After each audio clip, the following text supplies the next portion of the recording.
ரதியக்காடு படியில் இன்றைக்கி புளிக்குழம்புக்கு இன்னொரு கூட்டு ரெடி ஆகுதுப்பா. பீட்ரூட்டு கூட்டு பொரியல் ஒன்று செஞ்சுருக்கிறேன். இது வந்து சீனி அரைக்காயை கொஞ்சம் பெருசு பெருசாக அரைக்கோங்க. கொஞ்சம் கத்திரிக்காய் ஒன்று போட்டிருக்கேன். 2 சேர்த்து பண்ணால் ரொம்ப டேஸ்டியாக இருக்கும். அதையும் கொஞ்சம் பெருசாக அரைக்கோங்க. ஒரு கிளாஸ் சின்ன கிளாஸில் வாட்டர் ஊற்றிக்கலாம். ஒரு 1/4 ஸ்பூனு இதை கல் உப்பு போட்டுக்கிறேன். போட்டுட்டு இதை வந்து ஒரு விசில் வச்சா போதும்.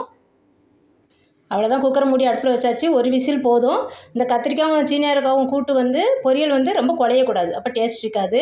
இன்றைக்கி பச்சை சுண்டக்காய் புளிக்குழம்புக்கு தான் அக்கா எப்போவுமே 2 பொரியல் ஒரு கீரை பண்ணுவேன். தினமும் எக்கு கண்டிப்பாக பண்ணுவேன் ஆஃப்டர்நூனு. இதுதான் எங்கள் வீட்டு சமையல். இன்றைக்கி அக்கா வந்து இது வந்து சீனி அரைக்காயும் கத்திரிக்காயும் வச்சுருக்கிறேன். இப்போ இந்த சீனி அரைக்காய் பொரியலுக்கு வந்துப்பா ஒரு பத்தை தேங்காய் எடுத்துருக்கிறேன். பொடியாக கட் பண்ணி போட்டிருக்கேன். ஏதோ ஒரு குறப்பாக கொஞ்சம் சுற்றிடலாம் ஃபஸ்ட்டு. இப்போ குறப்பாக சுற்றியாச்சு. மீடியம் சைஸ் பெரிய வெங்காயம் 2 கட் பண்ணி வச்சுருக்கிறேன். அதையும் போட்டுட்டேன். அதை ஒரு குறப்பாக சுற்றி எடுத்துக்கலாம். இப்போ இந்த அளவு சுற்றினா போதும். வெங்காயம் தேங்காயம் அவ்வளோதான். விசில் வந்துட்டு ஆஃப் பண்ணிடலாம். இப்போ சீனி அரைக்காயும் கத்திரிக்காய் இப்படி தான்ப்பா வேகணும். இந்த அளவு தான் வேகணும். ரொம்ப வேகக்கூடாது, எங்களுக்கு பிடிக்காது, டேஸ்ட்டும் வராதுப்பா. இப்போ நம்ம தாளிக்க ஆரம்பிப்போம். இப்போ அக்கா ஒரு வடை சட்டியை காய வச்சுட்டேன். ஒரு 4 ஸ்பூன் ஆயில் ஊற்றிருக்கிறேன். இது வந்து 1/2 ஸ்பூன் கடுகு, 1/2 ஸ்பூனு உருட்டு பருப்பு, கொஞ்சம் பொடியட்டும் கடுகு. இப்போ கடுகு பொழிஞ்சிருச்சு.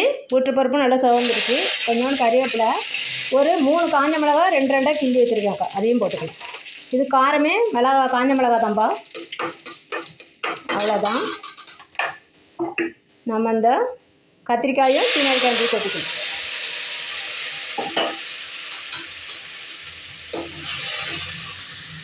இப்போ நம்ம அந்த 1-2 சுற்றி தேங்காய் வெங்காயம் சுற்றி வச்சுருக்கோம்ல, அதையும் போட்டுடணும். இப்போ அக்கா மிக்ஸி அலசி கொஞ்சம் ஒரு கிளாஸ் போல் வாட்டர் வச்சுருக்கேன். அதையும் ஊற்றிடுவோம். நல்லா அந்த மசாலா வெந்து பச்சை வாசனை போயிடணும்.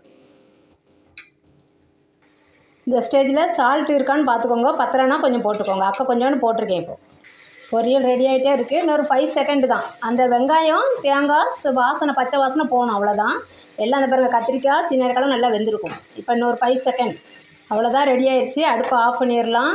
சீனி அரைக்காய் கத்திரிக்காய் 2 சேர்த்து பொரியல் இப்படி பண்ணுங்கள். ரொம்ப டேஸ்டியாக இருக்கும். புளிப்பு குழம்புக்குலாம் ரொம்ப டேஸ்டியாக இருக்குப்பா.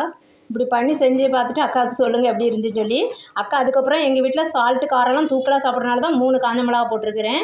சால்ட்டு கொஞ்சம் அக்கா ஒரு 2 சிட்டிக்கு அதிகமாக போட்டேன். நீங்கள் அதை மாதிரி செஞ்சு பாருங்கள்.